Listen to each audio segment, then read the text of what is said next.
हनुमान रावण के भव्य दरबार को विश्लेषणात्मक दृष्टि से देखने लगे। रावण का ऐश्वर्य अद्भुत था। वे सोचने लगे, अद्भुत रूप और आश्चर्यजनक तेज का स्वामी राजोचित लक्षणों से युक्त में यदि प्रबल अधर्म न होता तो ये राक्षस राज इंद्र सहित संपूर्ण देवलोक का संरक्षक हो सकता था।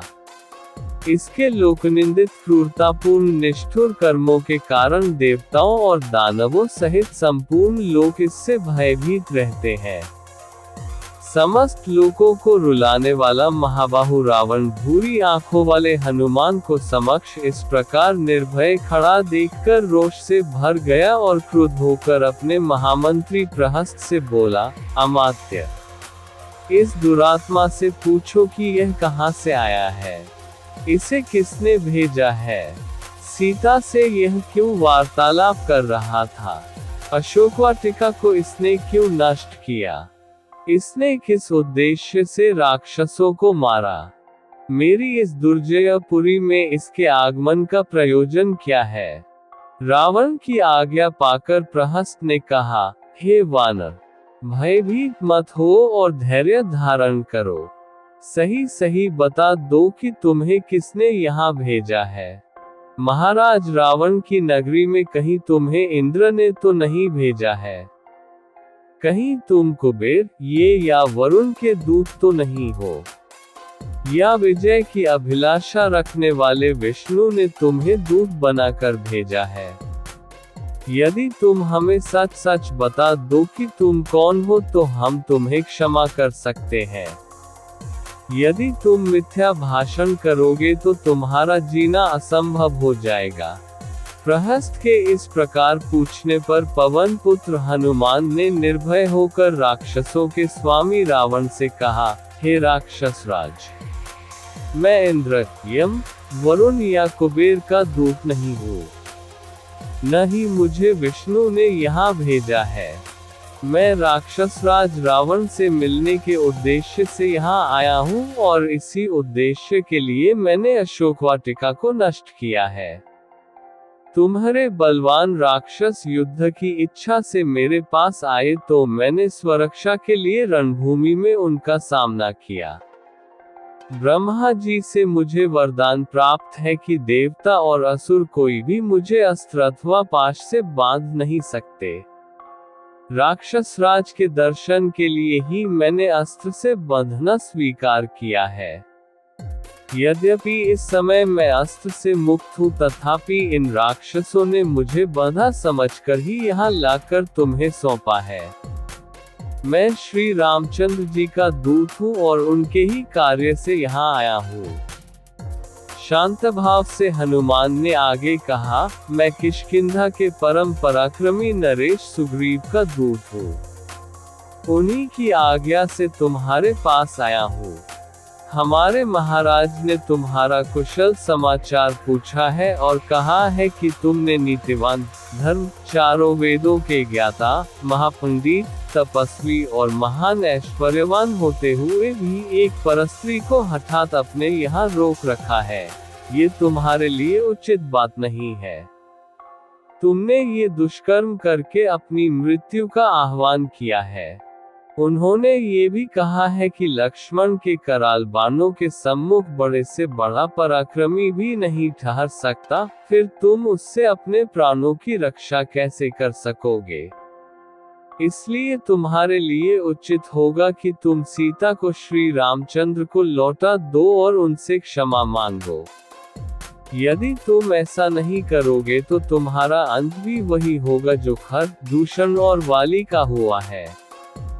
हनुमान के ये नीतियुक्त वचन सुनकर रावण का सर्वांग क्रोध से जल उठा।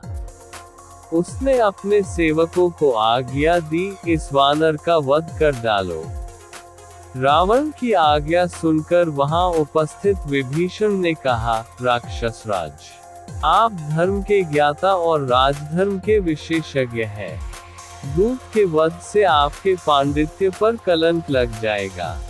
अतः उचित अनुचित का विचार करके दूत के योग्य किसी अन्य दंड का विधान कीजिए।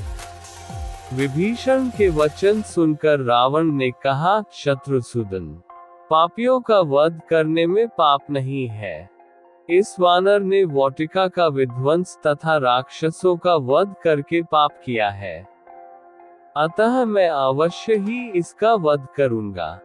रावण के वचन सुनकर उसके भाई विभीषण ने विनीत स्वर में कहा, हे लंकापति, जब ये वानर स्वयं को दूत बताता है तो नीति तथा धर्म के अनुसार इसका वध करना अनुचित होगा, क्योंकि दूत दूसरों का दिया हुआ संदेश सुनाता है। वह जो कुछ कहता है वह उसकी अपनी बात नहीं होती, इसलिए वह अभ्य होता है। विभीषण की बात पर विचार करने के पश्चात रावण ने कहा, तुम्हारा ये कथन सत्य है कि दूत अभ्य होता है, परंतु इसने अशोक वाटिका का विध्वंस किया है, इसलिए इसे दंड मिलना चाहिए। वानरों को अपनी पूंछ बहुत प्यारी होती है, अतः मैं आज्ञा देता हूँ कि इसकी पूंछ रुई और तेल लगाकर जला दी जाए, ताकि इसे बिना पूंछ का देखकर लोग इसकी हंसी उड़ाएं और यह जीवन भर अपने कर्मों पर पछताता रहे। रावण की आज्ञा पाते ही राक्षसों ने हनुमान की पूंछ को रुई और पुराने कपड़ों से लपेटकर उस पर बहुत सा तेल डालकर आग लगा दी। अपने पूंछ को जलते देख हनुमान को बहुत क्रोध आया। सबसे पहले तो उन्होंने रुई लपेटने और आग लगाने वाले राक्षसों को जलती पूंछ से मार मार कर पृथ्वी पर सुला दिया। वे जलते चीखते चिल्लाते वहां से अपने प्राण लेकर भागे।